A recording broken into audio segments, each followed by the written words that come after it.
iets innovatief in het technisch onderwijs. En het moet zorgen dat de individuele scholen dingen kunnen doen die ze anders niet doen en waar ze ook dingen samen kunnen doen.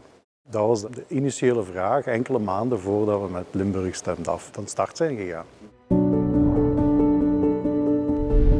Het eerste wat we gedaan hebben is bij de Limburgse incubatoren langs gegaan. Dat zijn de plaatsen waar uiteindelijk jonge bedrijven met nieuwe technologie aan de slag gaan. En dat is eigenlijk de ideale plaats om met elkaar beter te leren kennen. En kunnen we ook kijken of er voor de toekomst samenwerkingsmogelijkheden zijn.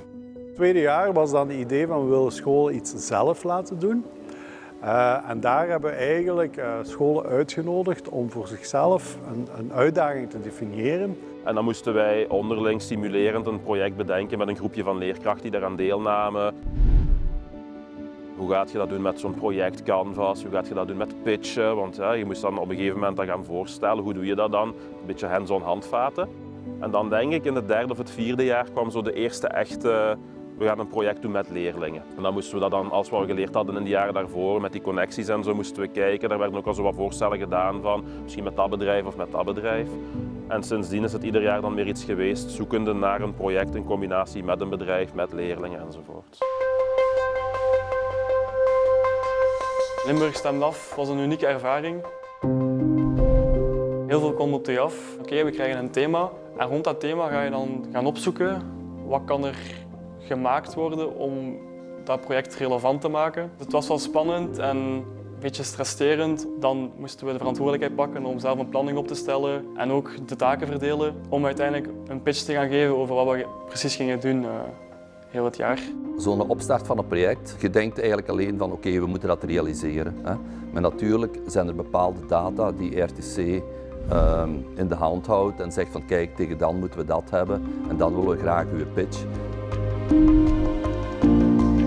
Oké, in de start van het schooljaar is dat toch soms zorgt dat voor een belasting. Hè. Nu, ik denk ook dat het niet anders kan natuurlijk. Hè. We hebben een aantal projecten gedaan voor RTC. We zijn gestart met de airhockey. Dan hebben we ook een project gedaan in samenwerking met het werken. En tenslotte hebben we ook een project gedaan voor Melot, de separatierobot, waarbij we dus eigenlijk 3D-geprinte metalen onderdelen gaan lossnijden van de drager. Dat was een heel mooie samenwerking met de school en dan heb je ook contact met de jongeren eigenlijk, omdat je dan ook weer met die verschillende generaties contact hebt eigenlijk, wat dan eigenlijk, waar men nu vooral spreekt over de generatiekloven eigenlijk. Wat ik een van de sterktes vind van dit project, dat het eigenlijk niet zozeer berust op het feit dat het competitief is tussen de verschillende scholen. Dat het eigenlijk meer is van oké, probeer ervoor te zorgen dat de leerlingen zoveel mogelijk leren en zoveel mogelijk zichzelf kunnen ontwikkelen. Het proces is belangrijker dan het project zelf. En dat vind ik voor een schoolomgeving zeer belangrijk. Ik studeer nu luchtvaarttechnologie. Later wil ik dus eigenlijk piloot worden, maar het is eigenlijk eerst om als tussenstap vliegtuigmechanieker te worden. Met ieder project moet je ook buiten je vakgebied gaan denken over andere oplossingen en ook over andere werkwijzes waar je niet direct over geleerd hebt, dus jezelf ook moet over informeren. En ook was het heel leuk om ook zo zelf je onderzoek te doen en zelf wat te onderzoeken, wat en hoe, want als je zelf iets zoekt, dan leer je het veel beter dan als iemand het je voorschotelt. Ik heb meegedaan aan Limburg Stemt Af in het jaar 2021-2022 met het project Droneswarm. De drones moeten met elkaar kunnen communiceren om autonoom te kunnen vliegen. En daarvoor hebben wij de telemetry radio's, die dan op elke drone zit er één en ook eentje verbonden aan de computer. Ik doe ingenieurswetenschappen aan de KU Leuven. Ik heb de richting bouwkunde en materiaalkunde gekozen en ik zit nu in mijn derde jaar. Tegenwoordig moet ik presentaties geven voor mijn universitaire richting. En daar heeft Limburg Stemt Af mij wel vrij hard mee geholpen. Omdat je moest daar een grote pitch geven voor veel mensen. En als je dat dan één keer gedaan hebt voor zoveel mensen, dan gaat dat later veel makkelijker gaan. Het heeft mij verrast. Het heeft mij verrast in de zin dat het niveau eigenlijk wat hoog is bij de mannen. Eigenlijk. Zeker binnen het buzenonderwijs. Moet ik zeggen dat een technische kennis eigenlijk echt wel mij heeft verbaasd. En moet zeker niet omdoen voor het gewoon secundair onderwijs. Ik zie nu bij de start van het schooljaar gaan we naar onze partner, het kinderdagverblijf.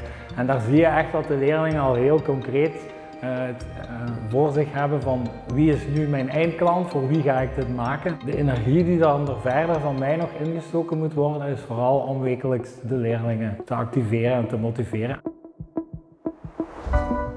In het jaar 23-24 werden we benaderd door de lagere school met de vraag of we een bokenkar konden maken voor de kinderen hun boterhammen te smeren. Het is eigenlijk helemaal misgelopen omdat de geldkraan toegedraaid werd en wij hebben dus eigenlijk op korte tijd moeten omschakelen naar een ijskastkar die dus eigenlijk bij personeelsvergaderingen en feestjes en andere activiteiten met de leerlingen dus kan ingezet worden. Dus we hebben daar het beste van gemaakt en ik ben daar eigenlijk toch wel fier op dat de jongens en meisjes eigenlijk daaraan deelgenomen hebben en daar toch nog een bepaalde fierheid over hebben hoe we het daar vanaf hebben gebracht.